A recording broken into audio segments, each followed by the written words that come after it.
जय श्री महाकाल नमश्चंडिकायै। एक है बिल्ली की भक्ति और एक है बंदर की भक्ति। कभी की जाए कभी न भी की जाए तो बिल्ली की भक्ति कही जाती है। जैसे बिल्ली कभी अपने बच्चे को मुंह में पकड़कर इधर उधर ले जाती है और कभी उसे छोड़कर घूम आती है, लेकिन बंदर का बच्चा अपनी माँ से चिपटा ही रहता है, उसे छोड़ता नहीं। चाहे बंदरिया पहाड़ों पर कूदती रहे, चाहे जिस संकट में पड़ जाए उसका बच्चा उससे चिपका ही रहता है, उसे छोड़ता नहीं। ऐसे ही हजारों आफतों के आने पर भी शिव की शरण ही ग्रहण किए रहना बंदर की भक्ति है। इसे उत्तम समझना चाहिए, यही सारे बंधन से छुड़ाती है। जैसे बिल्ली भक्ति कुछ लोग करती हैं, शिव का पूजा पाठ आदि करने के उपरांत में नारायण कृष्ण आदि का भक्ति करते ये बिल्ली भक्ति लक्षण है। बंदर भक्ति अर्थात दुख संकट कोई भी समय स्थिति हो, चाहे आपका प्राण क्यों ना निकल जाए, शिव का चरण नहीं छोड़ना। आपके जीवन में बहुत अनेक असंख्य अमुक वैष्णव संप्रदाय वाले मिलेंगे और बोलेंगे कि शिव जी परम वैष्णव हैं, शिव जी राम कृष्ण विष्णु राधा का भक्ति करते हैं। जीवन भर जो शिव का भक्ति करेगा, शिव जी जब प्रसन्न होंगे तब आपको हरि के चरणों में डाल देंगे, अर्थात हरि भक्ति दे देंगे। शिव जी भगवान नहीं, केवल परम वैष्णव हैं, ऐसे बोलने वाले आपको मिलेंगे। फिर भी आपने उनका बात नहीं सुना, केवल शिव का ही श्री चरण पकड़ के रखा है, छोड़ा नहीं अभी तक। यह बंदर भक्ति के लक्षण है। भक्ति के 3 स्तर है, मंद, मध्यम और उत्तम। मंद भक्ति का मतलब है कि शंभू की कथा सुनने में, उनका नाम कीर्तन में, उन्हें याद करने में कभी कभी चित्त का प्रेम हुआ करे। मध्यम भक्ति का वह वासना अर्थात प्रेरक संस्कार है जो प्रतिदिन गुरु पूजा, शिवलिंग की अर्चना और शिव भक्तों की वंदना कराती है।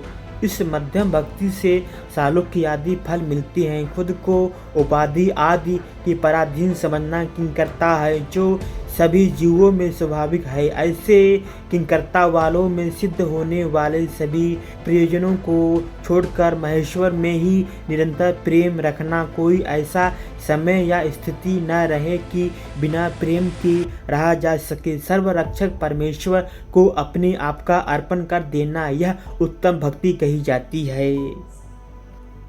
पुराण शरणम शंभुर नाम संकीर्तनम तथा ध्यान तदर्शनम तस्य पूजनम। यह 9 तरह की भक्ति है, जिसमें अगली विधा पूर्व विधा से श्रेष्ठ है। शिव विषयक पुराण सुनना, शिव नामों का संकीर्तन करना, शिव ध्यान करना, शिव दर्शन करना, शिव पूजन करना, शिव को प्रणाम करना, शिव की दासता को स्वीकार करना, शिव से मित्र भाव रखना और शिव से अपने आप को अर्पण कर देना।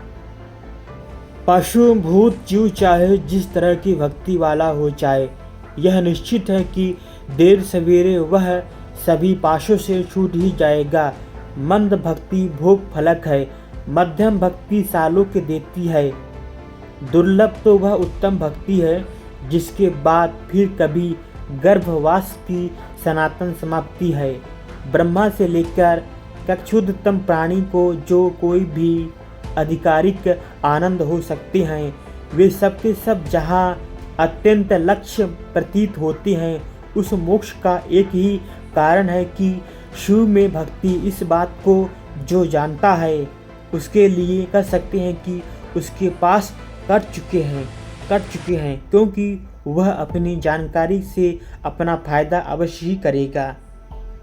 जब तक शिव में मंद भक्ति भी न हो तभी तक किसी अन्य में भक्ति हो सकती है। जब तक शिव में मंद भक्ति न हो तभी तक किसी अन्य देवी देवताओं में भक्ति हो सकती है, जैसे नारायण, कृष्ण, राम, राधा आदि देवी देवताओं में भक्ति हो सकती कारण अपितु शिव में मंद भक्ति नहीं हुई। इन्हीं कारणों से हो सकती है। कभी कभी स्वयं का कामना पूर्ति हेतु शिव मंदिर जाकर शिवलिंग पर दूध जल चढ़ाना आदि और शिव को नमस्कार करना, उनसे कुछ मांगना, ये उत्तम कोटि शिव भक्त लक्षण नहीं अपितु एक आस्तिक धार्मिक मनुष्य के लक्षण है। परंतु मंद, मध्य और उत्तम कोटि में से किसी भी प्रकार से शिव भक्त नहीं है। सर्वश्रेष्ठ सर्वोच्च शिव भक्त पुराणोक्त शास्त्रोक्त केवल उत्तम कोटि शिव भक्त को कहा गया है। मध्यम भक्ति आने पर मंद और उत्तम आने पर मध्यम भी संपूर्ण हो जाती है। इसीलिए जो मोक्ष चाहे उन्हें चाहिए कि शंकर में उत्तम भक्ति करे। मार्कंडेय, उपमन्यु, विष्णु, नंदी, अगस्त्य आदि जो इस योग्य हो चुके हैं कि अब उनका मोक्ष ही होना है, वे उत्तम भक्ति का ही सेवन करते हैं। शिव में उत्तम भक्ति होने तक ही जाति, क्रिया, गुण के निमित्त से भेद का बर्ताव चलता है। यह कोई सत्य नहीं है कि उत्तम भक्ति के बर्ताव भी बना रहे। जैसे विशेष ढंग से तैयार किए पारे के संपर्क से लोहा अपनी प्रकृति को छोड़ देता है, वैसे ही शिव भक्ति के प्रभाव से जन्मशील प्राणी अपने जाति आदि के अभिमान छोड़ देता है। स्वर्ण पर्वत की प्रभा में कौवा भी स्वर्णिम हो जाता है। देहधारी भी उत्तम भक्ति से स्वयं शिव ही हो जाता है। जीव उत्तम भक्ति के कारण अंतःकरण उपाधि के परिच्छेद छोड़कर शिव में वैसे ही अभेदेन प्रतिष्ठा पा लेता है, जैसे जल सूख जाने पर उसमें पड़ा प्रतिबिंब बिंब मात्र ही रह जाता है।